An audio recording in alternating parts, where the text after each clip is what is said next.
Welcome, everybody, to We Geek Podcast. We are episode 164. It is Wednesday, April 3rd. I am Logan, joined by my tremendously hoarse but still good friend Adam. What up? It's been a while. Yep. But we are back. We couldn't put this off anymore. So here Yeah. we are. Oh yeah, the moment I get sick, all the news comes out. Of course. Because we've had. I was going back through the notes for this for last month, and I was like, okay, so we know about Pokemon, we know about Reggie, we know about. And I was like, we can't really cover all this because it's old by this point. Oh yeah, definitely. But yeah, so as we know, we have had tremendous things going on. Biggest, I think, news today was that Endgame tickets went on sale. Oh yeah, were you able to get yours? Yep. Yeah, I'm Yep. squared away for mine. I know a lot of people were having a lot of issues because, of course they were. Right. How It's- did AMC not think about this? Dude, I ask the same question of, because I mean, Fandango was down, Regal was down, Adam crashed. That was long though. I mean, Fandango was. It seemed like that's where everyone was going and getting their tickets when I looked online. Yeah. And then 4 or 5 hours later, AMC.com is still down. Yeah. Now it was working a little while ago. Right. No. Well, I mean, I'm sorry. I shouldn't say still. I guess, but for like 4 hours, I was like, ever since 8 a.m. When they went on sale. I kept refreshing. I kept doing everything. I ended up going through Fandango. The reason why I have the what do you call it? The A-list? Yeah, the A-list program, yeah. Yeah, and I wanted to go through that because I pay for that. So Yeah. and I thought, well, I have to go through AMC, but I didn't know I could go through Fandango, and that's what I finally did. And if you were picking AMC theater on Fandango, it would pause. It was because the website was down. But you could order them through Fandango long before you could actually go to the AMC Theaters website. Interesting. Well, and I mean, it's like, how many video games do we see get beta tested and then the day they come out, because of high demand, they crash anyway? Yeah, It's the they same. knew this was coming. It's the same thing. It's like, okay, we're prepared, and then you realize, oh no, we were not prepared at all. Yeah, exactly. It's like, oh wait, did you say you wanted 16 more servers? I took that as you wanted 16 less more servers. Oh no. Yeah. That's what it is. So So it was a fun morning. I know I've been checking theaters around here, just any theater in my area that has reserved seating, and all the premium formats, the Dolby, the IMAX, everything like that, are packed. The Right. rest of them, not so much, which I Right. thought was kind of interesting. Yeah, once you get spoiled with like the Dolby or the IMAX, Yeah. for this kind of film, you don't want the first time you see it to not be the best Yeah. that you could get. I mean, I get it. I understand. But, you have to balance eventually, do you want to wait, or do you just want to watch it? Well, see, So, that's the thing. It's how many years in the making, 11, So- 11 years. right. So like this is people going and seeing episode 1 because of how many years there was between Return of the Jedi, and you know what I mean. Like for so many people, it's like I totally get it why they would flock to the premiere type seatings before they would do the other ones. Yeah, I'm sure this will fill out, but that makes sense that those are the first ones gone. yeah. It's nuts. It's insane. And Oh, yeah. and I know AMC's doing this at 3 locations, the entire marathon. They started on Tuesday night, and it runs straight through. That's crazy. Yeah, it's like 50. It winds up being like 59 hours by the end of it. My goodness. It's madness, and they're only doing it. They're doing it at one theater in California, one in New York, and one in Illinois. And I've got to imagine that there are going to be other chains. Like I've got to imagine like Regal is going to do this. And, Alamo Drafthouse is also doing it, which is not surprising. Yeah. But it's $125 ticket. That's crazy. It's madness, but it's 23 movies. So I mean 20, 22, 23, something like that. It's Wow. it's craziness. I just sat at home and watched them off and on over the last like week, so I'm good, but Yeah. Oh yeah. uh, Yeah. No, everyone's going through the Marvel stuff right now. I'm going through Game of Thrones. yeah, that's what New I season. was doing, and then I was like, I got through. What did I get through? Like season 2, and I was like, I need a break. Well, see, my problem is I have fallen down such a rabbit hole on YouTube for the lore videos. Oh no. Yes, once you start follow, I got a book and everything like Oh man. from Amazon. Like I have fallen down such a hole right now for the lore of that show, or Yeah. the series, the book series and everything else. But and like it's funny because you always hear about like how George R. R. Martin has done everything but write the new books. And we've heard that he's written other Game of Thrones books, and I didn't realize how many other Game of Thrones books he's written between the last one and the one coming out. Oh yeah, a ton. But Yeah. oh yeah, so it's been a fun hole to fall down for theory videos and lore videos. It's insane. Yeah. There's Yeah. well, because I mean it's an entirely different world, and there's so much going on. Like I can't imagine what that's like. Oh yeah, and like there's they start showing, well, here's Westeros, and and they start going over the two major continents that we know, and they're like, oh, by the way, here's this third one that's only talked about in the books, but it's all swamp and no one knows the end of it, and like it goes deep. It Yeah. goes really deep. It goes crazy. Wild. Just wild. But yeah, it's if you're gonna marathon things, now's the time because it's we're getting to where everything is gonna kick off now between Game of Thrones being the end of everybody's Sunday night and Endgame being the end of everyone who works at a movie theater. Oh yeah, It's it's gonna be a month. it's definitely going to be a month. Oh yeah, Uh, absolutely. but uh anyway, the box office this past weekend wasn't too bad. Dumbo came in a little under expectations, just about 46 million. I think they were aiming for like 60. I think that was kind of where Yeah, they wanted it. right. But, I mean, not terrible, all things considered. Yeah. It of the 3 that we're getting this year, this was definitely the one that I thought would do the weakest.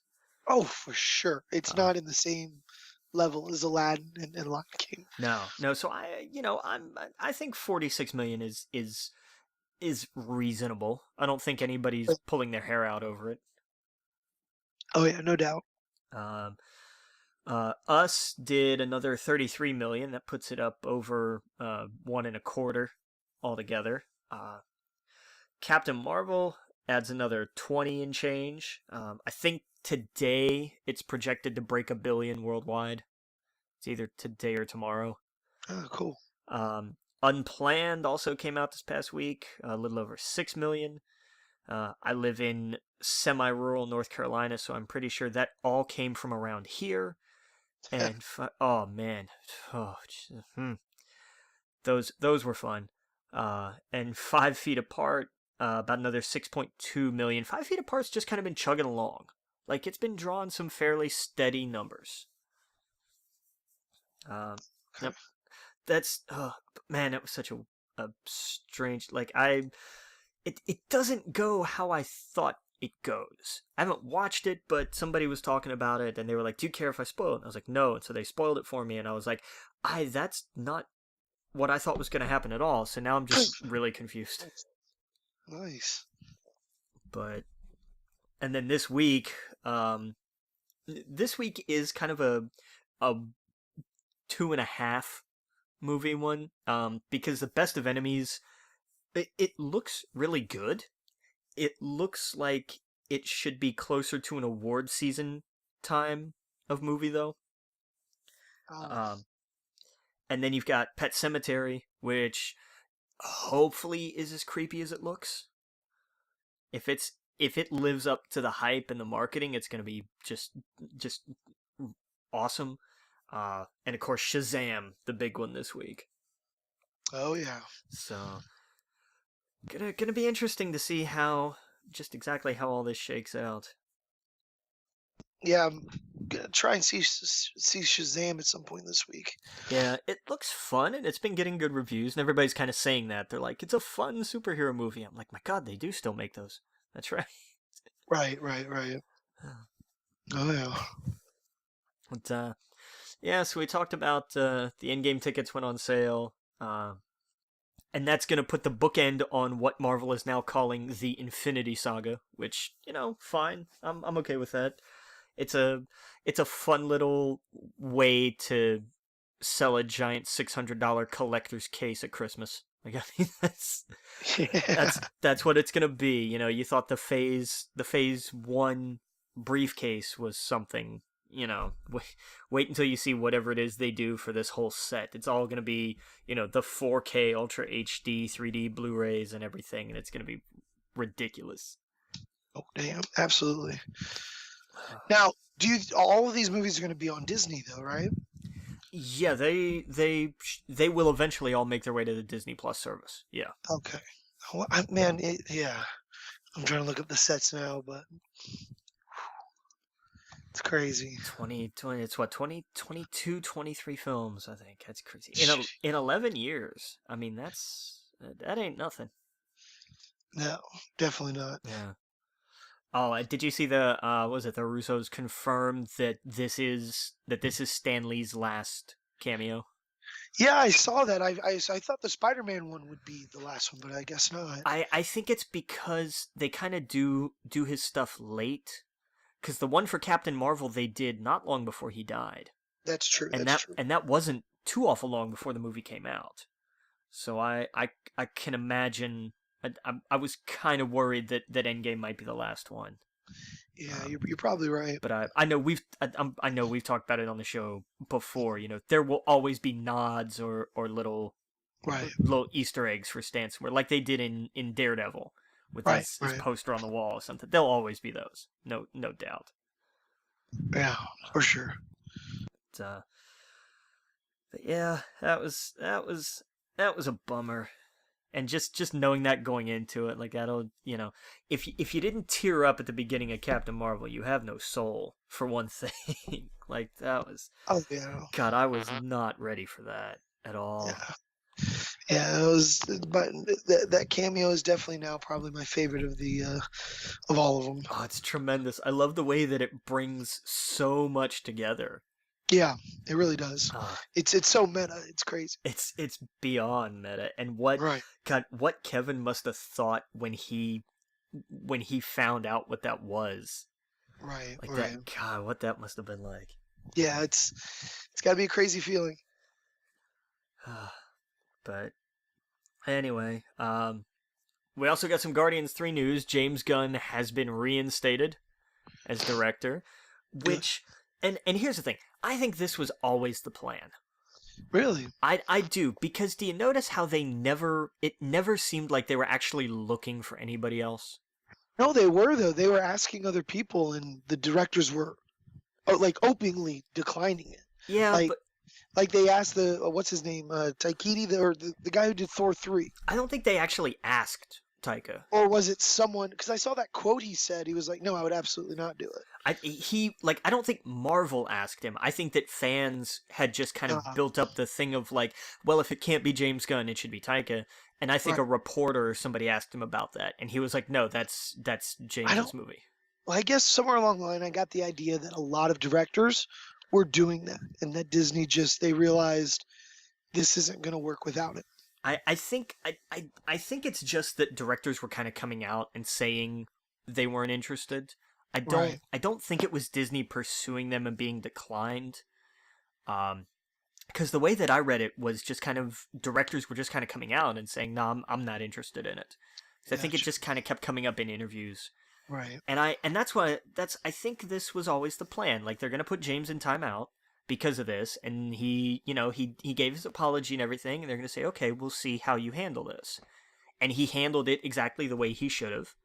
And they said, "Okay, you can come play in the sandbox again." Yeah. And I think this was kind of always the plan, really. Yeah. But anyway, now we're gonna have everything back on track for that. There's not going to be any uncertainty about, well, what about this, what about that.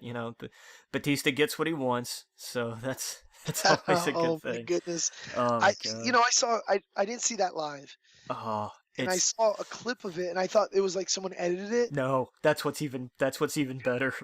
But then you realize he's like, no, that was him saying it like 10 Yeah, times. it was not a loop. It actually happened that way, and you're just like, oh man. But that was great though. Like that, I loved that. Like little stupid things like that. Yeah. No. Um, I like it when it doesn't take itself too seriously. Yeah, I loved. Well, because what was it? 2 weeks after that, because the next week was when Batista did his like live via satellite thing, and then the next week Triple H came out and couldn't get the envelope out and read the whole thing, Right, and right, that was funny. That whole bit was great. And I was like, that's the Triple H that we like. That's right. right. Exactly. But and this is news that means we're going to be getting a new Flash. Ezra Miller is reportedly at loggerheads with Warner Brothers and DC over the fact that the Flash is fun. So he and Grant Morrison are working together on a kind of darker sort of version of their script What? because Ezra has learned nothing from the fact that Wait, I thought he left. I didn't. Did I read that he left? Like he's not currently going to work on the Flash anymore? I hadn't seen that. Yeah, yeah, I don't know. I think I saw, maybe it was an April Fool's thing. I don't know. It could have been. Yeah, that's probably what it was. Oh no, this was a few days ago. No, you're right. This did come before. And I think this probably had something to do with it. Yeah, this was pre April Gotcha. 1st. Yeah. So yeah. No, I'm saying the article that I read was on April 1st. I don't think it Oh. was true. Well, but no, Yeah. this like the ones that I'm looking at that are saying Ah. the same thing are from before. Oh, okay. Gotcha. Yeah. Gotcha. And Yeah. it I don't know what to do because I like the lighthearted Flash. Flash has always been lighthearted. yeah, and I guess he didn't really like it. So Well, it's just kind of the way that this reads. It's not like nobody's out for blood. It's just like, right. well, he wants to do this and they want to do that, and so eventually his contract is up in May, so it's just going to run out and they're going to recast it. Yeah. So Because lighthearted, honestly, it's the way to go. It's look at Shazam, look at Aquaman. Like, it's okay to have serious moments, but I think people are kind of done with that. Like, done with that kind of comic book movie. Like, does that make sense? I don't know.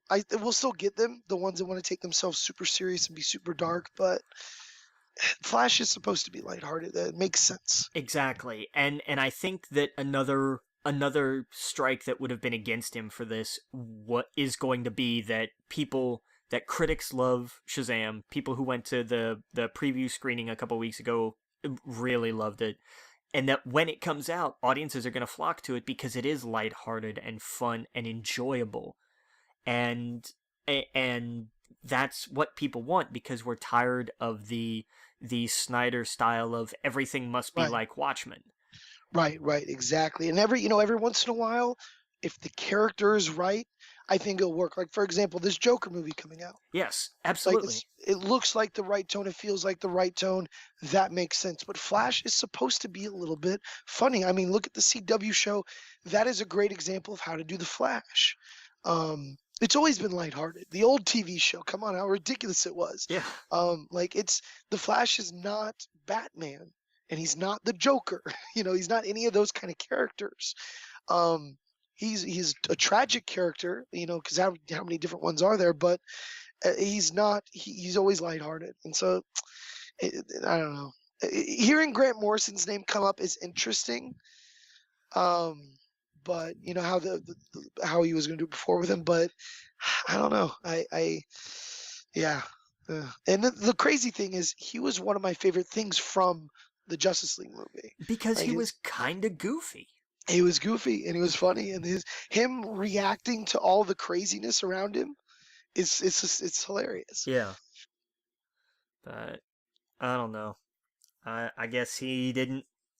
I guess he didn't want to have fun. I don't know. I know it's an oversimplification. It's not fair, but Right. it's. I'm so tired of. And did you see at the Batman v Superman screening where Snyder did a Q&A? Did No, I didn't. Okay, so he was doing a Q&A, and his thing was, so somebody asked him about, because his Batman is a very violent, murdering Batman. And he said the idea that people have about, well, these heroes wouldn't kill, that's, you're just living in a fucking fantasy world. And I thought, okay, I didn't know that comic books were real, Zach. Right, I right, thought they were fantasy. I thought they were fiction. I thought that was the entire point of the medium in some instances. It just seems to me that he was so enamored with Watchmen that right, he has staked his entire view on comic book movies that they should all be that. right. And and his filmography bears him out. And I just that's why I get into arguments with people all the time, because they keep saying, "Oh, well, the Snyder Cut of Justice League," every time I hear that, I want to punch somebody. Like, they don't understand that wasn't the problem. The switching of directors was not the issue. The initial director was the issue. The fact that the fact that Watchmen did so well that DC and Warner Brothers decided that their mainline continuity should also be dark and gritty and always depressing is what doomed them from the beginning. Right, exactly. And it's the fun stuff that has bailed them out, or the less grim and horrifying. Wonder Right, Woman exactly. being set in World War One had all the reason in the world to be dull and grim and gray and awful, and it still managed to find humor and humanity and a little bit of lightheartedness, and that worked for it. Aquaman was fun as hell, and it was really enjoyable. Oh, yeah. Shazam looks entertaining and enjoyable and fun, and these are the ones that make money. So if anybody over there has a brain, sorry guys, but you have to change tack a little bit. Not everything can be Watchmen, and it shouldn't be, Right, because then there's no point to having Watchmen. But I don't know. That's just my 2 cents on that anyway. right. No, I agree, man. Not to knock Watchmen, I enjoyed the hell out of it, but the whole point is that it exists as a counterpoint to all of this other stuff. But if it's a counterpoint to stuff that is the exact same, then by extension, it also loses some of its meaning. Right, It stops being an inspiration and a critique and kind of a cracked mirror, and instead it just becomes a pure reflection. And if you look in if you look in the mirror and you see Watchmen staring back at you, then you've done something. You done fucked up. Like, right. that's just how that goes. I'm sorry. Like, that's when you have lost something, because it's not supposed to be what you aspire to. It's supposed to be the warning of everything. Right, right. But anyway, back to better DC news. Suicide Squad 2 has a bizarre looking lineup. Because Well, Gunn, this is an official reboot, right? They're not. It's not connected to the first one anymore, right? well, that's what they're saying, but the dude who played Captain Boomerang is coming back. Because, of course Oh, he is. okay. And I thought that was a gag, too, because, of course Captain Boomerang comes back, because that's what boomerangs do, but that Right. wasn't... I don't think that was actually a joke. Yeah. Um, so it's so weird. Because it is a whole different lineup.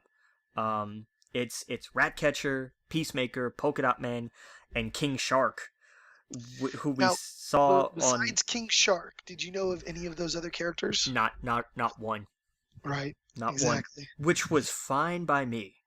Oh yeah, I think that's great. Yeah, I had no, absolutely no interest in, and that's the other thing. They could switch out the entire team and I wouldn't care, which also speaks to a big problem with the Academy Award winning film Suicide Squad. Yeah, it Which won 2 that year, right? I no, I think it was just one. I hope it was just Oh, one. okay. It was too many, however. Um, but I don't know. He may be back in just kind of a, just because he was kind of good in that role. They may have him back in it again and just not even address it. Like it may just be like the first one never happened. I don't know how they do it. I guess we'll find out next year, week after, whenever it comes out. Oh, Um, but Gunn is still directing it. Will Smith will not be returning as Deadshot, and the name that's going around linked to replace him is Idris Elba. that's pretty good. Yeah, I'll take it, especially seeing, like, I love the stuff he's doing in Hobbs and Shaw, just based on what little we've seen from the Oh trailer yeah, and stuff. I like it's perfect because he's a badass. right, right. Oh, Uh, yeah, he looks good in it. and we've had quite a number of trailers in the last few weeks. We had the new Aladdin trailer, which actually kind of got me hyped for it. Yeah, definitely. It I loved it. it's way more. It puts a lot more in context. You're like, why does Will Smith not always look like the genie? Oh, that's why. Right, right, right. But the set pieces look amazing. Like it looks like, and I don't mean this to be stereotypical, so I apologize if this upsets anyone, but it looks like a mainstream. It looks like a mainstream film that has successfully incorporated the spectacle of a lot of Bollywood films, just in the color and the pop in it. It just has kind of that feel, and I know two different, like, I know this is not an Indian film, I know this, but it has that kind of feel to it. And I don't mean that in a negative way. It's Right. just that it feels different, and I like that. Oh yeah, oh yeah, oh yeah.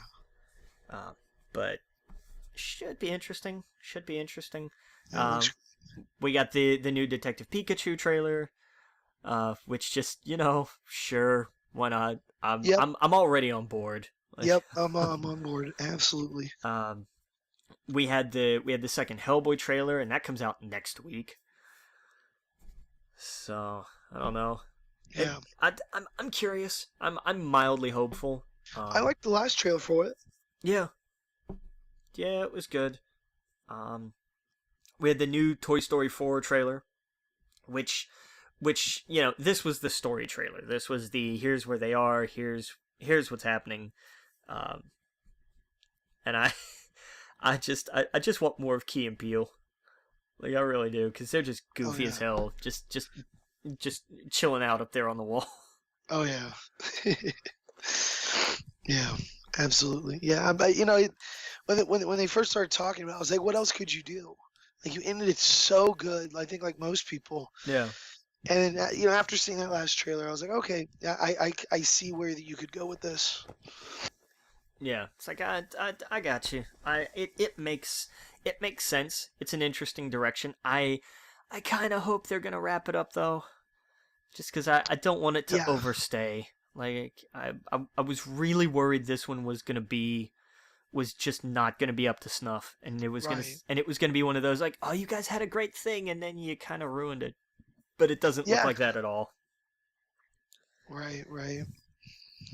Uh, we finally got a trailer for Once Upon a Time in Hollywood, which, I mean, it's a Tarantino film, so of course the trailer was a little weird because Yeah, it was. I think everyone was expecting, okay, let's see some of the murder or something like that. Nope, nothing like that. nope, not at all. So I don't, it's Yeah, Tarantino. We'll see. It's it'll be whatever it'll be. right, right. And somebody said, so what are they gonna do? Kill Manson? Ha ha ha. I thought, yeah, well, he killed Hitler, So Oh yeah. Oh yeah. Yeah. Definitely. so I don't know. Wait, who knows what could happen? Right. I Uh, hope they're just. I hope we don't see any kind of. I hope these trailers show nothing what we typically see of Tarantino, so he saves it all for the movie. Agreed. Yeah. I Agreed. think that would be a great little swerve. Uh, and then we got. I'm gonna skip this one and come back to it. Because then we got the Annabelle Comes Home trailer, which looks proper creepy. I think I did not see this one. it's it's focused around the daughter. It's I mean it's the Warrens and it's their house because it's where they kept Annabelle and all the creepy stuff. It's post. It looks like to be like between Conjuring 2 and 3 kind of a thing. Oh, okay. Um, where the daughter has a friend that comes over and is like, "Oh, hey, here's all this neat stuff that they say is possessed and you're not supposed to touch," and then of course goes around and touches absolutely everything. Right. And all hell breaks loose and chaos ensues. It was described, and having seen the trailer, I now better understand the description. It's like The Conjuring meets Night at the Museum, Oh, okay. and in a way, it makes a lot of sense. Oh, totally. So I'm looking forward to it. Annabelle Creation was really good. The first Annabelle, but Annabelle Creation was really good. So I gotta see that one. it was good. Yeah, people who only saw the first Annabelle when the sequel, because like when the sequel came out, I thought, oh, whatever, I don't Right, care. right, right. And had some people tell me like, no, it's actually a lot better. I was like, okay, they didn't say it's good because I wouldn't have believed them. They're like, no, it's better than the first one. So all right, give it a shot. It's actually not too bad. Right, right. I agree. And then we got one of the most anticipated trailers of the year. I think hands down, really, was the Dora the Explorer trailer. I thought this was an April Fool's joke. No, Or salt scrolling. no, it's not. It's a real thing. I'm like, wait, have we talked about this? Did we know this was coming out? Because I'm pretty sure we did. Yeah, But when I saw scrolling, I'm like, that's just ridiculous. yeah. No, it's you know what for a show for a movie based on a show like that, I mean, look, it looks like generic adventure movie. Well, very true. And that's fine. Like I'm kind of glad it's not trying to be more than that cuz you could really overreach on that very quickly. Oh yeah. Oh yeah. But good slate. Good slate coming out. Uh it'll be interesting to see like when and I know there was another like little teaser trailer added footage whatever that dropped alongside the Endgame tickets announcement. I did not watch it. I am not going to watch it. I don't want to know anything about it. I know enough. I know more than enough actually. I didn't want that second trailer. I shouldn't have watched the second trailer. I'm mad that I watched the second trailer. Right. Because there was too much, and I know they're like, well, the trailer was just all like within the first 15 minutes. I'm like, okay, but still, boo. Oh yeah. But that'll be, I still I don't want to know anymore. Like, oh, but the play sets have come out, and I can't hear you. Right. Right. Because damn, Lego ruins everything. Oh, they do. I never go near those articles. No, they're like, and here are the play sets for this movie that's coming out. Nope. No. Was it episode 1 of Star Wars where the CD came out before it, and like one of the last tracks was like Qui-Gon's death? That happens occasionally with soundtracks. Right. It still happens. There was one. What was it, like Batman vs Superman or something had one like that, or Justice League had something like that. I can't remember. But there was definitely one where it was basically just like so and so dies, and I was like, you guys, just learn something, will you? Yeah, and then, like that was at a time when like I was just using the computer. I wasn't as you're not so connected to the computer back when that came out. Because I was thinking, I was like, I did not know any of that before going to the movie, and I'm sure back then only a small amount of people did. Yeah. But if that happens now, it's done. It's just you just scroll through Facebook and it's there. Yeah. No, it's getting that time where like I'm just muting and unfollowing pages for a while, just snoozing pages where I'm just like, nope, okay, you guys are going too far. And here's Right. your first look at nope, don't want to know. Right. Did you see the trailer for the Avengers today? No, that's what I was saying. Like Oh yeah. I know it's out there. I'm not gonna watch it. Right. Right. Right. No, no, I'm sorry. No, what was the other movie? Never mind. Ignore me. I'm on cough medicine. Yeah. But man, it's crazy. Yeah, it's wild, and they now the hype is definitely real. So it's like buy your tickets, and now it's like shit, we ran out of tickets. Right. Exactly. It's that thing of like somebody just puts a whole big bin of something up, and they turn around to grab another one, and they look back, and they're like, where did it go? Right. Oh yeah. They're all gone. What happened? And I bet it does. I bet it does better than Star Wars with the pre-sales. Oh, The next one. it broke Infinity War's record easy, and I think Right. Infinity War was king of the heap. No, no, no. I mean, I expect I expect to be bigger than the next Star Wars pre-order. Really, you think that Episode 9 isn't going to do the same numbers? I don't know. Not for Huh. pre-order. Yeah. I think there's more positive hype going into this one. Fair. You know, there was so much negativity with the last Star Wars. I'm Yeah. curious to see how pre-sales do. Plus, this is like it's weird. It is weird to think about that because this is kind of the end of the Skywalker saga. You would think I'd probably put that above Avengers, but I think there's too much hype right now with Avengers ending, essentially. Yeah, and because it's built some every year. Like there Right. are no Marvel has found a magnificent way to do this with no years off without constantly hammering you with something. Like Right. Exactly. you know, and that because everything was different. You know, everything has its own audience. You know, I mean, because nobody expected Black Panther to do Right. the stratospheric numbers that it did.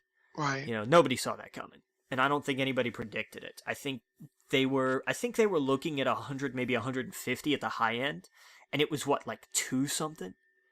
Yeah, yeah, man. It's you would think after the second or third wave of movies, it would slow down, Yeah. but it's just ramping up. Instead it went completely the opposite way. You know, I mean, Doctor Strange did good numbers. Ragnarok did good numbers. I know Ant-Man and the Wasp did okay numbers, but I mean, again, Yeah. they knew where their expectations should be. I think they aimed a little high with Captain Marvel for the premiere. I don't think it lived up to what they thought it might because they had seen, you know, they saw what Black Panther did, and then they thought, well, okay, it should be like up here now. Bless you. And it just kind of it just kind of fell a little short of those forecasts. Not to say it didn't also do tremendous numbers, but it was weird. Like Black Panther kind of threw off the curve a little bit because nobody saw that coming. Right. Right. But it just it highlighted so much, and it changed a lot of perception. And you know, I think we're all going to be a lot better off for it, especially you know when it comes to comic book movies. I think it opened up a tremendous amount of it opened a lot of eyes, at least when it comes to studio executives who for decades have been sitting around and just kind of pushing all these non-white male superheroes off to the side. You know, Right. now it's like, oh no, it can make money. And then Captain Marvel comes along and does make a tremendous amount of money, which just backs up the lesson that Wonder Woman taught everybody, which was if you make a good movie, people are going to come see it. Exactly. But, you know, we'll see. We'll see what happens once we wrap up season 1 of the MCU, basically. God. Oh yeah. Oh yeah. Oh, it's insane. It's absolute madness. Legendary, getting back into the news here, is working with Brian K. Vaughan on a Gundam live action movie. That's crazy. I think it's finally time. I think the tech is where it is finally now where it can be, where you can make a good looking Gundam movie. Oh Uh, yeah, yeah. That'd be that'd be great. Always wanted to get into Gundam. I like all the little figures and the models that people do. It's insane. yeah, yeah, they're wild. There's and because there are just so many series. Right, Um, right. It's crazy. you know, the original, of course, is good. My favorite, because I'm basic, is Gundam Wing. Like, Wing was just tremendous. Um, and to me, the Wing Zero is still one of the most badass Gundams ever. Yeah. Oh yeah. But DC just kind of threw out there, oh, by the way, yes, we're making Aquaman 2. It's coming in 2022. Oh yeah. Because of After course how it much is. money it made. Yeah, right? No kidding. They're swimming in money off of this over there. But yeah, I did. I wasn't gonna not. Um, we got some more Ghostbusters news. Carrie Coon and Finn Wolfhard are gonna be. Bless you again. Oh, sorry. I thought I muted myself. uh, I apologize. I'm so sick. Every time because I've coughed a million times, and I guess you caught me a few. it's all right. It's all right. But yeah, they cast Carrie Coon and Finn Wolfhard uh, in the next Ghostbusters movie. It looks to be kind of a legacy movie. She's playing his mom, and there's some kind of connection to the original Ghostbusters, and Oh, okay. so I'm all for it. I think it's I don't like some of the people that jumped on it because they were like, yeah, it's not really connected to the last Ghostbusters movie, and a lot of people got mad about that. And I thought, deal, Yeah. people just blindly getting mad about that are to me, in a way, not exactly the same, but are comparable to the people who got mad because the new Ghostbusters didn't have anything to do with the originals. Right. Not because of the fact that it was an all female cast, but there were people who got, because those people were just stupid. Yeah. But the people who were like, "Oh, it's not related to the first two," well then why make it? Well, shut up. Just get over it and go watch the movie. And it's not a bad movie. It's not great, but it's not bad. Right. I agree. Um, in what I thought was some interesting news, Rami Malek is the name going around to be the next Bond villain. That'd be good. That would be interesting. I couldn't tell you who he'd play, whether it be somebody new or somebody we've seen before, but that's I like that choice. I think that's a really neat idea. Oh yeah. Absolutely. Um, Disney with the launch of their Disney Plus service later this year, has announced basically the death of the famous Disney Vault, because all of their movies are going to wind up being on the streaming service at some point. Right. Which, that was a thing for a while. Hurry up and get this now before it goes back in the vault forever. Which was always a laugh. Like it was never, none of those movies that ever had that happen were never not coming back out at some point. Right. Right. But, it was good marketing, so you got to give it to them for that, I guess. Yeah. They finally announced a Maleficent sequel, which, if anybody hasn't seen that, don't sleep on this one. Maleficent was a really good Disney movie. His sequel is going to be titled Mistress of Evil, and it comes out October 18th of this year. Cool. So it just kind of happened, and they didn't tell anybody about it. Right. We got some Candyman news. Pardon me for a minute. Yahya Abdul Mateen II from Aquaman is reportedly going to be the Candyman, and I think they may have actually officially confirmed that. And I just missed. There's been so much going on and going around that I just haven't been able to keep up with all the updates on things. It does look like that they have confirmed it. It's coming in 2020, and it's coming June 12th, 2020. Oh, okay. And I don't know, is it directed or produced? It's produced by Monkey Paw Productions, Jordan Peele's company. Oh, okay. Oh, that's cool. And I don't know if he's directing it. He may be directing it. It doesn't quite say here. I'm sure if I could find it somewhere else, it would. Oh no, Nia DaCosta is directing it. Nia DaCosta, perhaps, did Little Woods, which is not a film Oh, I'm okay. familiar with. I'll have to put that one down to look up. Yeah, I But, haven't seen that. but yeah, Monkey Paw Productions will be producing the movie. So hey, man, Jordan Peele being involved in more creepy things, go for it. Absolutely. I need to see the first ep because the premiere for the Twilight Zone came out. Oh, it did. Okay, Yeah, that's right. Yeah. yeah, and I want to see that because I've seen that trailer so many times because it plays in during the like pre-show Oh, for yeah. every movie. Like I've seen it 1,000 times. Like Oh, all right, yeah. I get it. I'm okay with put Jordan Peele on everything creepy. Like I'm good for that. Yeah. We got a couple more little movie confirmations. A fourth Hotel Transylvania movie is coming out in 2021, and a second Escape Room movie is coming April 17th of next year. Ah. Two movies that I Well, don't think anybody was particularly asking for. no, definitely not. Not really. Although I don't think people were asking for a third Hotel Transylvania, but I mean they came out to see it, so I haven't Yeah. seen it. I don't know if it was any good. Couldn't tell you. But moving into TV news, we've got some good, some bad, and some sad.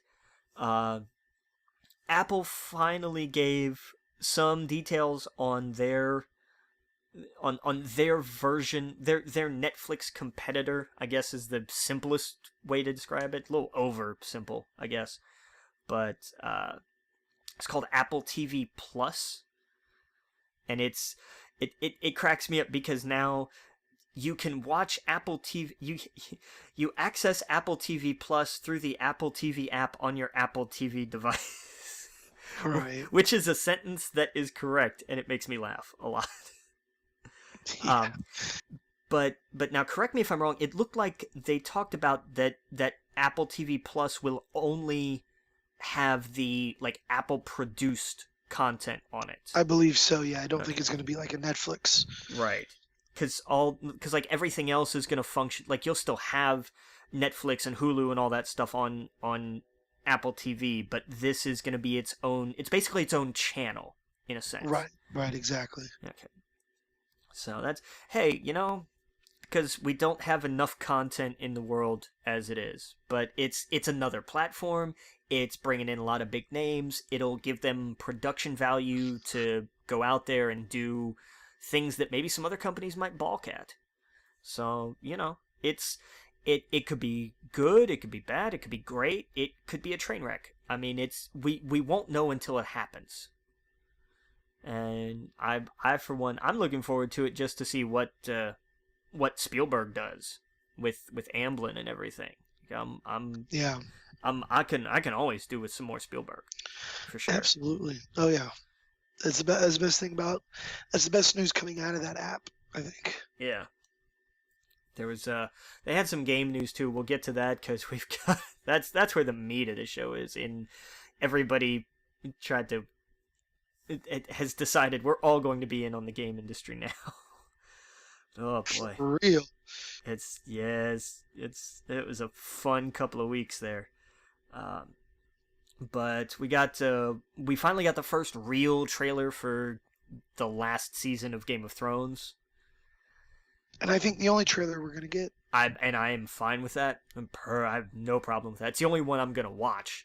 Yeah. Again, I same saw thing. I saw that the showrunners were toying around with the idea of releasing the last 6 episodes as 3 movies in the theater, and they ultimately came up with the fact that they were going to put it on HBO.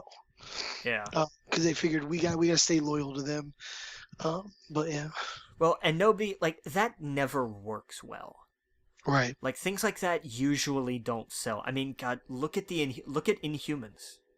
Right. That's true. I mean, that was like, we're gonna put this in IMAX. It's gonna be amazing, and it was a disaster. Right. Yeah. I think one of the benefits of HBO is the benefit of watching it at home. Exactly. The whole idea of it is that you can watch this type of media that is on par with going to the theater. Yeah. So yeah, the quality. So yeah, it's I thought it was crazy. But just the fact that could be floated as an idea is wild Right. by itself. But yeah, definitely glad they decided not to go with that idea. Yeah. Oh yeah. But yeah, that's in two weeks. Yep. Yeah. I think it's the 14th or 16th, one of the whatever the Sunday is. Yeah, so it'd be a week then, I think. Because yeah. Well, yeah. Actually, you're right. Yeah. Next weekend, next Sunday. It's a week from Sunday. A week after God, it's WrestleMania, Game of Thrones, Yeah. and then we have like a small break, and then we get like a week off, and then we get Avengers. Oh yeah, it's gonna be crazy. This is gonna be wild. This is a month. This is a month. CW is canceling a couple of their bigger shows. Yeah. The next season of Arrow, season 8, is going to be its last, and it's also going to have no Felicity.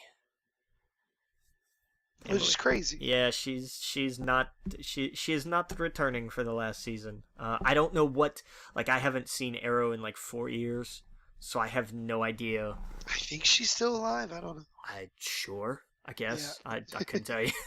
I don't really know. But she and you hear the story about like her part was originally just kind of a thrown together sort of like episode or two part. And oh no, I didn't know that. Yeah, and because of just how she killed it and how she clicked with everybody, they were like, yeah, we're gonna keep you around for a little while. Oh, that's cool. But yeah, it's the same thing with Misha Collins over on Supernatural, which is going to have its last season next season. He was only at 15. Season 15 will be its last. The fact that it got 15 seasons is just kooky. But yeah, exactly. But I mean, it's kept going, and it's it brings in the money.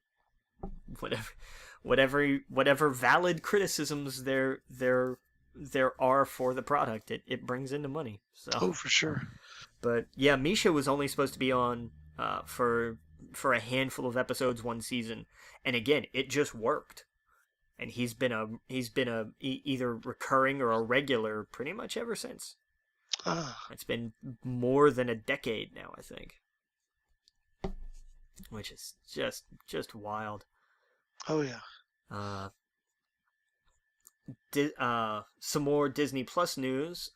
They have announced an animated series based on the What If comic line. Okay. Yep. I'm in. I'm Sign me up. I'm good with that. Just every episode be a one-off. That works for me. That's fantastic. Because I think the first one they talked about doing was I don't know, it was something about Loki. It was I can't remember exactly which What If it was. Okay. But it was one of the earlier ones. I'm not too up on my what ifs. But yeah, I'm good with that. One episode, just one episode be an issue. Hey, here's what would happen if.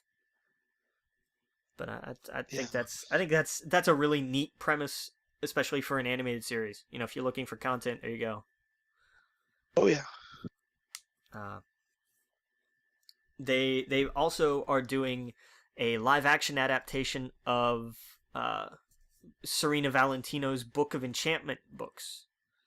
Oh, cool. They were the stories centered around the villains. Basically told stories from their perspective. That's right. That's right.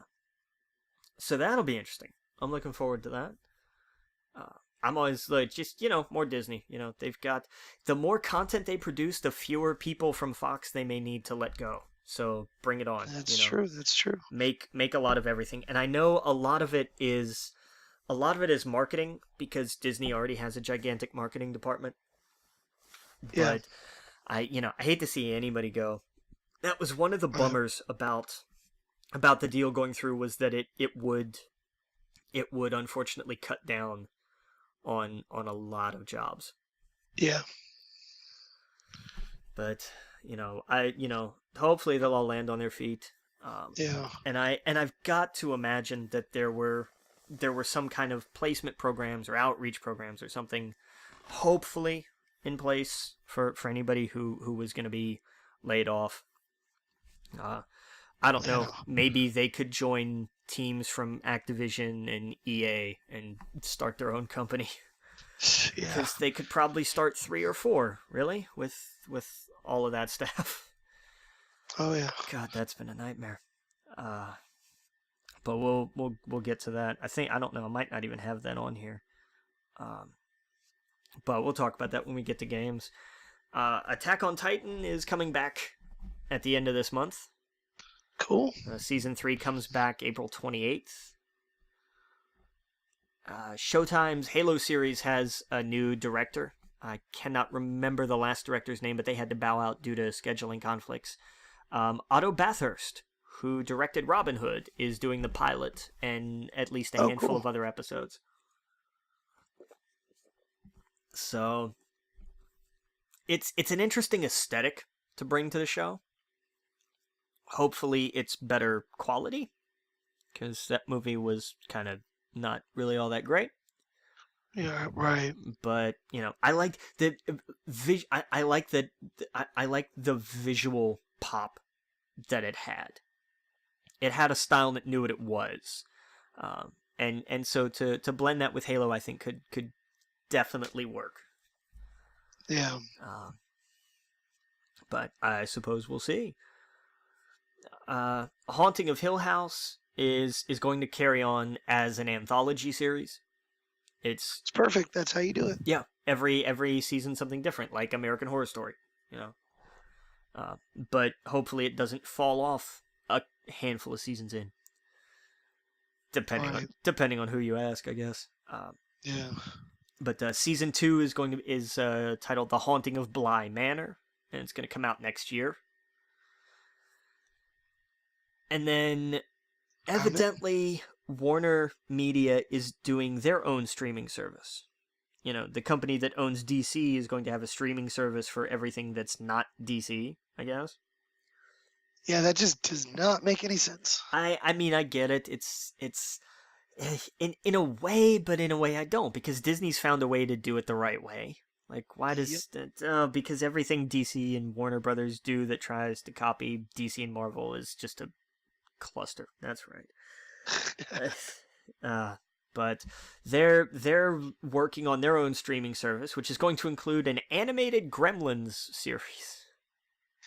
Oh yeah, okay. Sure, why not? They've been kicking around the idea of like a sequel or a reboot or something for a while now. Yeah. And the idea that I heard for this was that it was going to be based around when the guy found Gizmo, like the guy who owns the shop. Like, so it's going to be a prequel kind of Gremlins origin story sort of thing. So whatever, have at it. If I don't like it, I'll just go back and watch the movies. I tend not to get hung up about such things. But jumping into video game news, we've got the free games for the month. For Xbox, the Xbox One games. Of course, Plants vs. Zombies Garden Warfare 2 is still available through the 15th. Oh, nice. Outcast Second Contact picks up April 16th, runs through the middle of next month. And then the Technomancer is the free game this month through April, from the 1st to the 30th. Technomancer, not a tremendously strong title. The mechanics kind of got in the way of a lot, but could be worse. The 360 games, though, I think definitely make up for it, at least in part. The second half of the month is Ghost Recon Advanced Warfighter 2. Oh, okay. And, it was alright. It was fine. It wasn't bad. It wasn't extraordinary, but it's a fine addition. The big one, though, is for the first half of the month, and it's the original Star Wars Battlefront 2. Oh, people can eat that up. Yep. I really, really hate the fact that as soon as Battlefront 2 and KOTOR came out on the Xbox Store as backwards compatible, I bought them because now Battlefront 2 is free with gold and KOTOR's on Game Pass. Oh, It just pisses me off. It really does. no.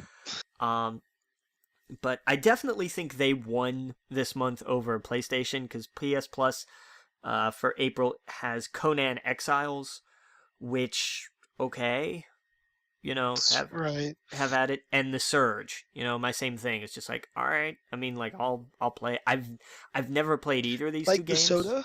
Yeah, I know, right?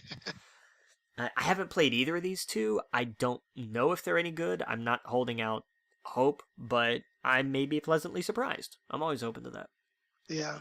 Conan Exiles has a lot of nudity in it, right? Isn't that Oh yeah, that's the one the where game? like All the memes were going around. Yeah. that's right, because everybody's naked and you can own slaves. Oh, I didn't know the slave part, but yeah. Yeah, that's right. I remember that I remember that. It's crazy. So yeah, welcome to 2019. Right. Well, back, if you're gonna say, hey, we're setting this back in a day, in an era, then, you gotta take the good with the bad, I guess. But, to get into the big news, Google came out a couple weeks ago and announced the death of video games. Yeah, right. Because I mean, here's the thing. Everything that they announced sounded fantastic. The syncing across whatever platform you're using it on, whether you're playing it on a Chromecast or on your laptop or on your tablet or on your phone, that it'll run that seamlessly across all of them. The tech behind that, the sheer the magnitude of the processing that would take, Right. the kind of servers, all of that end of it is a genuine wonder. Yeah. For it to say, oh yeah, we'll run at 4K at 60 frames per second. Sure. HDR supported surround sound, you got it. Right. It's one of those things where it's like you have to do it.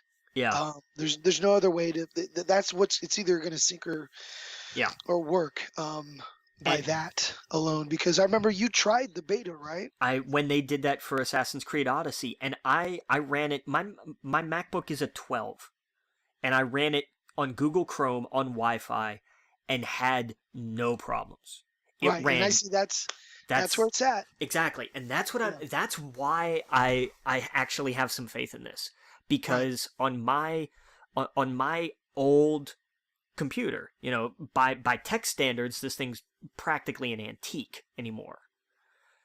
On Wi-Fi, not even on an Ethernet connection, but on Wi-Fi, Right. and I was able to play a game as big as Assassin's Creed Odyssey and as taxing. Well, it's the real thing, I think, is going to be in the latency. So Assassin's Creed is not going to be as reliant on it as, let's say, Call of Duty. Sure, but I mean, or a fighting game. So like, agreed. That's where I think it'll be one of those things where 99% of the people playing it it won't really matter to them as much. You'll have the vocal minority that will be upset that their Mortal Kombat is just a little bit slower on it than a plugged-in PlayStation. Then go buy it on that. Right. Man, this was bizarre to see. It was one of those instances where you're like, this is the dark future for video games. Where it's like, it's the right direction to go in, like logically. Yeah. But at the same time, it's like you see the blockbuster going away.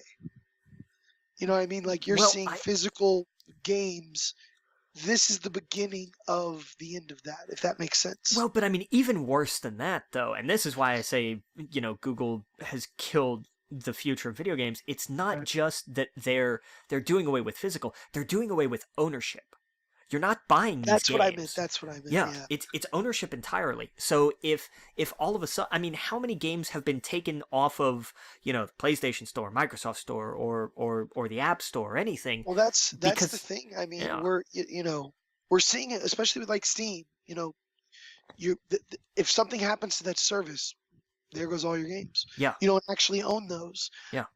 That's why a lot of people will use GOG, because GOG you actually own the games. But yeah, it's crazy. It was crazy seeing how they presented it. It wasn't like a video game, E3 type of show. There was like one segment that was really cringy, but everything else was very like, it felt like Apple or like a tech company was coming at it, Yeah. And in a video game company. even though they've launched their own, I mean, they're having Stadia Games and Entertainment, which explains why they hired Jade Raymond. Right. Because That's the other thing with Google though, is that they get a lot of shit for trying something and then stopping it. Yeah, because I mean, look at Google Glass. Google Right. Glass was an ambitious project that it seems like they just kind of bailed on. And how many other things like that have they done? Hangouts, I think, is the one of the latest. Yeah, and I mean Google Plus, to be fair to them, they tried and it just didn't work. Right. But yeah, Hangouts was another one, and I mean but then how many things have they had that were successful that they just killed? I mean, what, Google Reader for RSS feeds? That was something that a lot of people were still using, and then they axed it. Yeah. But I mean, this is one where if you're going to take this swing, you cannot half-ass this. And Google looked to at least understand that. Where they said, no, we're going to do this and we're going to go big. We are going to go bigger than anybody has gone or can go because we're freaking Google. And so here you are. And it's... I just got an uneasy feeling about it. It's like a Black Mirror episode. Yes. It's not too crazy, but you're just like, it doesn't feel evil, but you're like, oh, I don't like, it just get a bad taste in my mouth. No, I'm sorry. The idea that even, I mean, I still rage against, the death of physical media. But the idea that you cannot... I'm part of the problem. I'm all digital with my games now. So that's... Yeah, but you still have a copy. Like, if it gets pulled from the store, you can still play your copy. That's not... And technically, they still own it. They can pull it from their store at any point in time, and that's all in the contract when you hit accept. I mean, think about the PT demo. They literally pulled it, not just from you being able to download it, but they pulled it completely. Does that make sense? You couldn't even play that demo anymore? Like, even if you had downloaded it? Well, I guess, yeah, maybe you're right. That's what I mean. Like, it was repurchasing it, and this is kind of what the problem with the Wii U store is going through right now, correct? Oh, yes? Like, can you still log into the store and download a game with the Wii U store? Oh, I don't know. I don't even know where my Wii U is anymore. Yeah. Yeah, it's what happens when something happens to these companies, Well, and that's the problem. But here's the thing though. If you have a console that you bought whatever on, you could, in theory, as long as you don't need to re-download it, if you have a digital copy of it, you can plug that console in and play. Right. With something like what Stadia is doing, though, you're not buying the games. You're paying for the service and streaming the games. So if that game is taken off of Stadia's service, then that's it. You don't get that game at all. Yeah. So there's no ownership anymore. You don't own a game. Imagine something like that with pick a Mario game. If suddenly, nobody was able to go back and play Super Mario World anymore. It's a scary thought. That's why it makes sense logically that is the direction it's going to go in. Man, it just does not feel good. No, I really don't like the no ownership thing. Like that you don't... I get it, because you're not paying for ownership, you're paying for the streaming, you're paying for the convenience, but I feel like but you're cutting through the stores. There's going to be less and less stores out there. There's going to be less and less ways to... It's just, oh man, it's just going to make such a decline. On the flip side, it's going to cut down publishing costs for companies. It's going to result in which is going to result in fewer jobs, but also in more capital to spend on hopefully making better games. You Right. know, that's instead of giving CEOs bonuses when they I was when just they gonna fire say. 400 people, like this. Yeah. It's you know, that's. But the thing is though, Google Stadia seemed like a way for them to say, hey, YouTube Red is dead now, so we have to have something to keep YouTube afloat with. That's true. Because That's true. have you seen that YouTube Red is now on the way out? I did not see that. It No. is. YouTube Red as a not to be confused with YouTube TV. That is still going to continue, which is their cable service basically. But their original programming Right. channel, YouTube Red, is going to go back to being a music streaming service like it was when it launched. And all of the content that was made for YouTube Red is going to wind up being available for free on YouTube. Wow. Yeah, it's dead. It's genuinely dead. Because they bit off more than they could chew. Yeah. And it's not profitable enough for them to continue operating it that way. Producing the shows cost too much more than they were actually taking in. All right. So yeah, YouTube Red is going to go back to being a music streaming service, and all of the productions, Cobra Kai and everything that was done as like a YouTube Red exclusive, subscribe to the service for whatever the hell it was a month, are going to wind up being free on YouTube now. At some point in the near future. So it's just, it's a casualty of and I think YouTube Red is another example of Google not really putting stock into something full gear. Because it never really Right. seemed to me like they were truly invested in it. Yeah, they made a couple of cool things that they promoted from time to time. But I don't feel like they really went full on with it.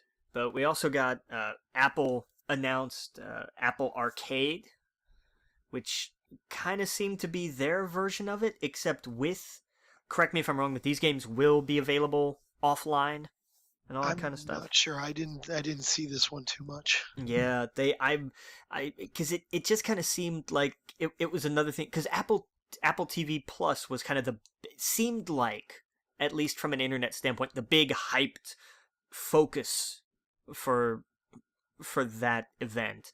And then they just kind of also just kind of announced this too, and nobody was really expecting it, and it hasn't gotten near the press it seems like that Google Stadia got. But they did something that Stadia didn't do, which was give a fairly exhaustive list of developers and publishers that are working with them. I mean, Annapurna's there, Skybound's there, Sega's there, Disney's there, Platinum Games is there. So I don't know. We'll see what happens. Right. It's going to be interesting to see a lot of what happens going forward when it comes to consoles. Is anybody going to change tack for the next generation, or do they risk falling a generation behind because they don't want to seem reactive to this? I mean, how is that going to work? Right. Yeah. And I tell you who I blame for all of this, by the way, is Microsoft for doing such a damn good job with Game Pass. Because that's where this Absolutely. really started. Like, this was their fault. I know Sony had PlayStation Now, but it never got off the ground. Even now, it's still not great. Game Right. Pass, when it launched, was kind of underwhelming at first. And then once they said, oh, and by the way, every first-party game is going to be on this, everybody sort of sat up and paid attention. And then to see the stuff that they continue to put on it, it really it is a robust kind of service. So Oh, I blame them for all this streaming nonsense. They started it. Even though you're not streaming, you actually download them, but they solidified the idea that people will pay a $10 a month subscription service to play games, including the first party AAA titles, and that is a successful business model. Right. It dovetails with, the fact that people still do buy physical or digital copies of games, as well as with hardware sales. But, I mean, Google being Google, I wonder just how much effort it actually was. Like, how much of a distraction from the rest of what Google does really was this? Or was this just a culmination? It seems to me like as they were developing more and more powerful servers, this was just kind of a test. It almost seems like this was a challenge to them. Could they create the tech to live up to this kind of service? And since they could, now they should just go ahead and do that service. You know what I mean? Yeah. No, I agree. I just wonder. That's all. Sony also had their first Nintendo Direct event, basically. Yeah. And it was a little underwhelming, really, for the first one out of the gate. But I did like the stuff that they announced. I like how they're doubling down on VR. They're like, oh, hey, by the way, we didn't forget about this, like we did about, almost every other peripheral we've ever really had. Yeah. They announced Marvel's Iron Man VR, which looks, it's VR. VR always looks a little hokey. It's just always going to, unless it's meant to be abstract or something. Right. It's always going to look a little off. But that looked kind of neat. And I thought if you're going to do a Marvel game, I think Iron Man's the way to go for a VR experience, for sure. They put out a new trailer for the Crash Team Racing HD remake, which, okay, cool. It's like CTR, but it's prettier. I'm fine with it. That's all I need. No Man's Sky is getting a free PSVR update at some point during the summer. And No Man's Sky Beyond is getting a physical release, and it's going to have all of the expansions. It's going to have the VR update. It's going to have everything. Nice. So I'm kind of glad to see that game stuck around. It kind of rebounded and had sort of a Destiny style recovery to it in a way. Yeah. And good for them, because did they overpromise and underdeliver all at the same time at first. Oh yeah. But they've learned and they've bounced back, and I'm happy for them, because that's the way you do it. They could have just folded and said, "Screw it, this is too hard." We brought in a backhoe and dug a hole that we only have a trowel to get out of. Yeah. But they stuck with it, so good for them. Ready Set Heroes was announced. It's a dungeon crawling. It's a competitive dungeon crawling game, from the best I can remember. It looks a little strange, but kind of neat all at the same time. Nice. Five Nights at Freddy's VR Help Wanted got a trailer. That's not a game I want to particularly play in VR, but no, I'm good. Yeah, but I know that's a horror experience in VR sells. We saw that with Resident Evil 7. Oh yeah, it's some of the best stuff. Yeah, it is, and I'm not going to argue with it. I'm just also not going to be indulging in it. Right. No, thank you. Concrete Genie was either announced, or maybe I just hadn't heard of it before, but they showed a trailer for it, and it looked interesting. It was a fun looking little game. Yeah. And then they also showed a new Mortal Kombat trailer that showed, it brought the past and the present together. And I don't know, this story is going to be really weird because it's all time travel. Yeah. I love it. It looks, that's what's great. It looks ridiculous, which you want in Mortal Kombat. You want some ridiculousness. Oh, yeah. Johnny Cage is right on it. His jokes about the 90s and everything. I can't wait. But so a little, not perhaps what a lot of people wanted to see. I'm not exactly sure what people wanted, but I think I'm with a lot of people in looking, like I was looking for some kind of big blockbuster announcement of sorts, and didn't really get that. Um, but Yeah. it wasn't bad. Looking at it objectively, it was a good sort of Sony Direct. So hats off to Yep. them. Uh, we've got news about news that they're going to reveal Star Wars Jedi Fallen Order at Celebration on the Of 13th. course. I'm just Um, that and a million other. exactly. But so I'm curious what kind of a reveal it's going to be. Like, just how in depth is this really going to be, and is it going to be anything that will dissuade the fact that people still think EA does not deserve the license to make Star Wars games, because they don't. But Right. I have no faith in I have no faith in EA to handle it right. I have faith in the companies that are under EA's umbrella to have the potential to make tremendous games, but I live in a world fairly certain that EA is going to come along and screw them up. So that's that's my take on that. Oh Anyway, yeah. I mean, look at Apex Legends. I mean, it's one of the most profitable games they've ever had, or going to be, obviously, and it's the one that they've touched the least. yeah, they had nothing to do with it. They Right. they looked Exactly.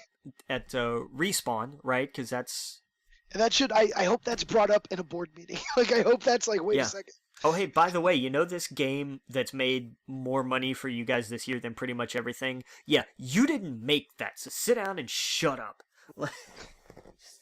Let the people who actually make games, because I don't think that's what's happening. When it comes to the big tentpole stuff, like Battlefront 2 had so many interesting ideas and so many concepts that, had they had the time to flesh them out, could have been really fascinating. But I Well, really do think that EA from the top came down and said, "Nope, this is good enough. Ship it out." oh yeah. Did you see Jason's article on Kotaku about BioWare and Anthem? I saw it, and I saw BioWare's response, but I didn't get a chance to read either of them. I only got parts of it because I was working from what he wrote, and then like what was interesting was his tweets about it afterwards, and how they already had a response before even reading the article. Oh, that's never a good thing. Right, and clearly he had people from inside of BioWare giving him all of this information, Wow. and Yeah. how frustrated they were with the fact that you know they were told you have to get out by this date, period, and it's crazy. No, and especially with something like Anthem, which was ambitious enough to begin with, but it's why Fallout 76 was also a bad idea, because there was just not enough time. It's why Elder Scrolls 6 is going to be amazing, because they're going to take all of the time that they need. And yes, there's still going to be bugs, and there's still going to need to be patches, because it's a Bethesda game. But it's not going Well, to be broken and crap like Fallout 76 was. It's right, at right. its core, you're going to see, yes, there is a good game here. It just needs some tweaking, because it's so big that testing all of it would take ages. Oh yeah. Well, I mean, it's crazy. These big studios that seem like they used to come out with nothing, but it was just quality, quality, quality. Bethesda, you know, Blizzard, and then it seems like they've really started to slip up with some of their decisions. Yeah. And it shows because Bethesda's thing was it's not ready until it's finished, and like it will be years before something will come out. And it's just totally different now. Yeah. But where it came to that latest game, and I think the quality's still there, but there's just only so much you can do with what you're given. So yeah, it's man. I recommend if you haven't seen it, the No Clip documentary that they did on Bethesda. I think Have you I seen that I on think YouTube? that was one of the ones that I watched.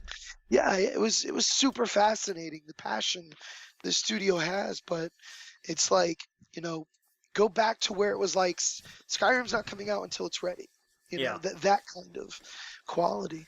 Well, and they did say they're not talking, like at E3, they're not going to be talking about Elder Scrolls 6, or was it Starfield, the other one? Starfield. Yeah. That's the one I'm super interested in. Yeah. Sci-fi version of it. But yeah, it's at least it's smart to get it out of the way and say, hey, look, we're not going to disappoint you and make you guess if we're going to talk about them. We're just flat out, let's set some expectations. Yeah. And I like, and because I mean that's what they did with the Final Fantasy VII remake. They announced it because they were working on it, and they didn't want anybody to leak it. They wanted the big, huge crowd pop.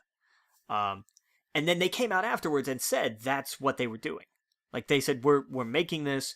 We got, but we know how the internet works, so we wanted to get out ahead of it.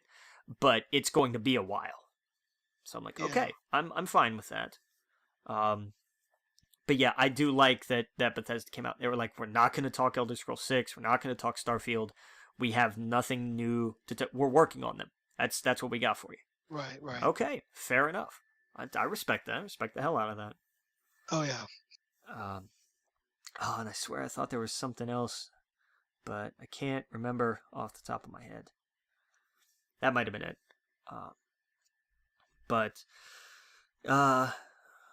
What do we have? One last little piece of video game news. Halo Reach is going to be coming to the Master Chief Collection on Game Pass later this year, which is awesome because Halo Reach was my favorite in that entire franchise. I sunk more. Reach for me was also when multiplayer got fun again. I don't know exactly why. I couldn't tell you what was different because I didn't follow the mechanics or the maps. I couldn't have told you, it's because they did this, this, and this. I have no idea. I just know that 2 and 3, like, I didn't like. Bless you. Oh, sorry. I thought I muted myself. And then with Reach, it was just fun again. And I don't know why, but I enjoyed the hell out of it. The story is fantastic. It just seemed like this was Halo done right. And so when it comes to the Master Chief Collection at some point, I'm on board. I'm absolutely there for it. They also announced that the Master Chief Collection is going to start coming out on PC. It's going to roll out through the Microsoft Store and Steam throughout the year. And it's going to roll out chronologically. It's going to start with Reach and go through instead of, 1, 2, 3, ODST, 4, and so on. Nice. So I'm good with that. And I don't know. I mean, that pretty much covers it for the news. I don't know how much you're up for reviews. Yeah, no. Oh, real fast, by the way. Did you see that Civ 6 got support for cross-platform with Steam? Did it really? Yeah, with the Switch. I thought that was crazy. Nice. Yeah. Nice. Need a lot more of that. Yeah, that was something else. Cuphead coming to Switch. Oh yeah, I didn't put in here. That to me, that's awesome. That to me is fantastic. Then I will do that. Absolutely. Oh yeah. That I thought was perfect. When they announced that, I was like, yes, that makes sense. Yeah, I mean, to me, man, honestly, well, I guess it does. It wouldn't make sense. Never mind. It wouldn't make sense for the companies, but it would be awesome if, for the first year, Sony gets God of War, and it's exclusive to Sony. But after a year or two, let it go to the other consoles. Why not? Why punish them, for having a different one? So when I see stuff like that, I think that's cool. These companies, it's like, okay, have Cuphead there for a year, and then now you get it on the Switch. Now you can get it wherever, that they'll play ball with. I wish there was more of that. Yeah, it's true. But I don't know. We're coming to a point where exclusives may be the only thing keeping consoles relevant, and how long until that goes away entirely? That's true. You're right. You're absolutely right. I don't know. Yeah, I'm with you. This, like, you go back and watch that Stadia press conference, and it does just feel like it. I don't know, man. Something's not right. I was expecting the Black Mirror intro. Yeah, it's. I don't know. I mean, It's we can talk about Captain Marvel and Us. I haven't seen Us. Um, Ghost. Oh, it's creepy as hell. oh yeah. Oh, it's so good and Well, so creepy. Captain Marvel's pretty much the only thing I've seen because I don't want to go in the theater and cough and cough and cough and cough and bother everybody. So thankfully, I was able to see Captain Marvel. Um, and I also went like during the day, like Yeah, 10 a.m. So there was thankfully not too many people in there for me to bother. But yeah. There was nobody there. oh yeah, Yeah, but yeah, go see Us. Us is really creepy. yep, It's that's what I good. hear. It's more of Jordan Peele doing what apparently he does best, which is weird, creepy stuff. Oh yeah, Um, the uh, the commentary is much more out in the open though. It's not like Get Out where you kind of had to guess what he was talking about in a way. right, It's much more open and upfront of like, oh, it's this. I got it. right, right. There's still plenty of room for theories about things and all kinds of speculation and stuff, but it's definitely more open about no, there's the you can see fairly clearly, like they kind of spell it out in a way, like what the message you're trying to get across is. That's cool. But oh man, it's creepy. Oh, it's so good. Um, but yeah, Captain Marvel was interesting. It was odd the group that I was in there seeing it with because half the group thought it was great, most of the other half of the group thought it was pretty good, and one guy said "Mary Sue," and so we jumped on him and threw him in a garbage can. So it was it's pretty representative of I think the internet as a whole. Yeah, basically, yeah. Um, but no, I enjoyed it. I think everybody was kind of disappointed that really that was how Nick Fury lost his eye. Really, I liked it. it made sense, and I especially like that they get. I like that they made his character a little bit sillier because you see how different he is now. yes, and Yeah, it reminded me because I went back when I rewatched The Winter Soldier the other day. I yeah, remember there's the line in there where he talks about trust, and because Cap throws it at him, well, you don't trust anybody anymore, and Fury looks at him, and goes, the last time I trusted somebody, I lost an eye, right, right, right. and Well, is this kind of like how they named? Oh, I don't want to spoil it if people haven't seen it, but there's a certain character in Han Solo that gets a name, um, and it's a lot of that was you either thought, oh, that was clever, or you thought, oh my god, I can't believe they did that. that's true. And I think it's one of those scenes. There's a lot of scenes in movies where I'm like, people are going, this is going to take them out of the theater. Like in Star Wars, well, the last movie with the milking of the sea creature, Yes, and yeah, the milk, and him throwing the lightsaber. There's certain scenes where I'm like, yep, not everyone's gonna like that. yeah, And I think that was one of those scenes where when they explain, or you see what happens, I was like, a lot of people aren't gonna like that. yeah. But I liked how it tied all in with that, and what that character does and everything. So I don't know. I thought it was good. Yeah, it's one of those things where it was just kind of in the moment, like it just sort of happened, Right. and they just kind of rolled with it, even though Right. it becomes such a defining thing for him.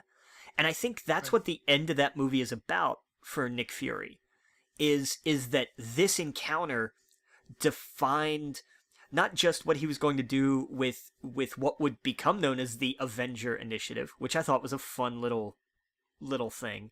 Oh yeah. Um, it showed the importance of keeping things close to the vest. Yeah. Because I loved Coulson so much, bringing in that whole big case. Oh yeah. And Fury recognizing the importance of narrative over truth, the way Right. that you frame something, because he doesn't say no, that's not what happened. He just does, so I can neither confirm nor deny the details of that story. And I'm like, that's a very Nick Fury answer. Yes. That's Absolutely. exactly what that is. And then it also, he found out throughout that movie, how do you know who you can trust? And I think that just that little episode in his career it definitely shaped the foundation of Nick Fury, because that movie that was a fun little subplot of watching Nick Fury realize he doesn't know a damn thing about what's going on, and it scared him, and he was constantly underestimating everything. Even when he knew things, he underestimated them. Even once he found out what a flirkin was, he still didn't take it seriously, and it cost him. Yeah. So as much as I was invested in Carol's story, and I really loved what they did with that, and I had zero problems with the tweaks that they made to some of the other characters. I had no concern with what they did with Marvel. I thought, sure, that was perfect. Yeah, I like the direction they did with the skulls, where they were. Well, we won't go too much into it, but I like that. I loved it. Oh, I loved it. As soon as because it gave Ben Mendelsohn more depth. He brings a tremendous amount of depth to a lot of characters. He can do, generic evil guy. He did that in Ready Player One. Right. But to give him a chance to stretch a little bit, it was great. And the truth of everything, and and here's the thing: there were two sides of the last fight with Captain Marvel and her actual nemesis. There was the side of that I came down on, which was that was ended perfectly because she didn't have a damn thing to prove. And there was and there was the other side of, well, why didn't she fight him? Why didn't she step up? And I'll say this: I heard that mostly from guys who were like, why didn't she? Who actually kind of thought she still needed something. She still needed to prove something. I'm sorry. After the light show in space, she didn't have to prove a damn thing. Yeah, I'd say you do not pay attention to the movie at all. To really the entire movie. The whole movie is about her proving herself. So by the end of it, she has done it, and she doesn't need anybody else to come up and say, you still have to do this. She's like, nah, screw that. I know who I am. I know what I've done. I've paid my dues to get here. Bite me. Right, exactly. And I was down for that. And I before seeing, and this is I hate this. Before seeing the second Endgame trailer, which showed more of her in it. Right. I thought I liked the theory that the Captain Marvel we saw during that mid-credit scene was a Skrull. Yeah. I liked that theory because no alarms were triggered, no nothing. She just shows up. And I get it, half the planet's gone, but you're going to tell me a base doesn't have security systems? Really? So I like that theory, and then they put out that second trailer where it shows more of her in it, and I was like, oh, that's just, okay, fine. Ruined my fun there. But, and then I loved the post-credits scene. I loved it. It makes me laugh every time I see it. Just the idea of the cosmic hairball, like that makes me laugh. I thought it was perfect. It was, because that's, it's exactly how you would want that to end. It was the opposite of what happened with Ant-Man and the Wasp. Right. Where, you had the Endgame thing, and then you had the second Endgame thing. You had in Captain Marvel, you had the Endgame thing, and then you had a question that remained unanswered about, well, wait a minute, what about that thing? Oh wait, here it is. Yeah. Oh yeah. And it was great, and it never failed to get a laugh from any crowd that I saw in there. Like everybody just cracked up when they saw that, 'cause they're like, oh look, okay, it's a desk. Oh look, it's that. Oh okay, this is what's gonna happen here. Yeah. Oh yeah. But all in all, I really enjoyed it. I thought it was really good. I look forward to seeing what they do with the scrolls in particular going forward. Um, Yeah, we because we did kind of see what happens to the Kree because remember in the first Guardians, the whole reason that Ronan's the bad guy is because he's pissed off because the Kree signed a peace treaty with the Nova Corps. I think we'll get, I maybe they'll do when they do Captain Marvel 2, it will be we'll see what happened. Yeah, And maybe we'll get more scrolls in that side of the galaxy, you know. it's gonna be interesting. I mean, we know that between Captain Marvel and Endgame, we're pretty confident that I mean, because like I said, with what we know from Guardians, the Kree haven't continued to overstep. There Right. there hasn't been any wholesale slaughter of anything, but there probably hasn't been another giant outbreak of galactic war. Right. So I mean, we know that it's not going to be a grand scale kind of thing. It'll be smaller, just like this movie was, really. Um, Right.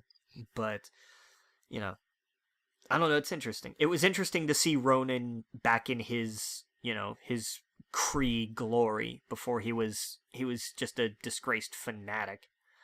Um, and to see Jimon Hansu's character before Yeah. before what happens to him in Guardians. Right. Like there's and I like the way they're building kind of that shared universe. The cosmic stuff is all very definitely connected to itself. Right. And it doesn't connect a whole lot with what happens on Earth unless it's tied to something cosmic.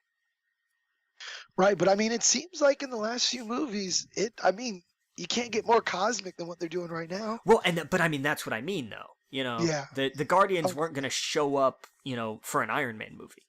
right. Right. That Right. kind of thing. Like the only thing that's going to bring literally these two worlds together is going to be the kind of cosmic stuff. Right. Exactly. But so I'm curious to see where it goes from here. And then we'll see what happens with Endgame, and then I guess get the beginning of Oh, did we talk about Angelina Jolie and Internals? oh yeah, that she's rumored to be starring Yeah. in the Eternals movie. That's right. That's Yeah, right. that movie's getting realer and realer. Yep. Yeah, I keep forgetting about that because I know nothing about the Eternals. Well, that's what I was gonna say. They're Yeah. more, obscure, I think, than Guardians of the Galaxy. Oh, I think definitely. Yeah. Even and I mean even before Guardians were mainstream. I mean the Eternals were kind of like the Beyonders in the sense of like these are a thing. But I And feel like man, it's just to me, I just could not get interested in any of the characters. Where Guardians was so obscure, but you were like, Rocket Raccoon's pretty cool. yeah, Yeah, so it was like I don't know because I couldn't tell you a single one of them. no, I could tell you the way the main guy looks. That's about it. yeah. But I think that's going to be kind of an Inhumans sort of uphill battle when it comes to that. Yeah, especially because everyone's expecting X-Men, everyone's expecting Fantastic Four, and I think putting out Internals and X-Men around the same time, it's gonna. I don't know. I don't know. I mean the Eternals are basically the new gods of the Marvel universe. Pretty much. Pretty much. So I mean, if you're gonna if DC's gonna do an Orion movie, that's gonna be comparable, pretty much. Right. So, and I mean I don't know, man, that's a stretch. That'd be interesting to see him go that far with it, Yeah. but I don't know. We'll see what happens. But yeah, Shazam and Pet Cemetery this week. Definitely gonna see Shazam this weekend. Gonna try to see Pet Cemetery. No promises. But yeah, definitely want to get to see Shazam. Looks fun. Oh yeah. Yeah. It's on the list. Yeah. And I think that'll about do it for this week. I know we've been gone for a very long time. We'll try not to do that again. It was one. I It was kind man. of yeah.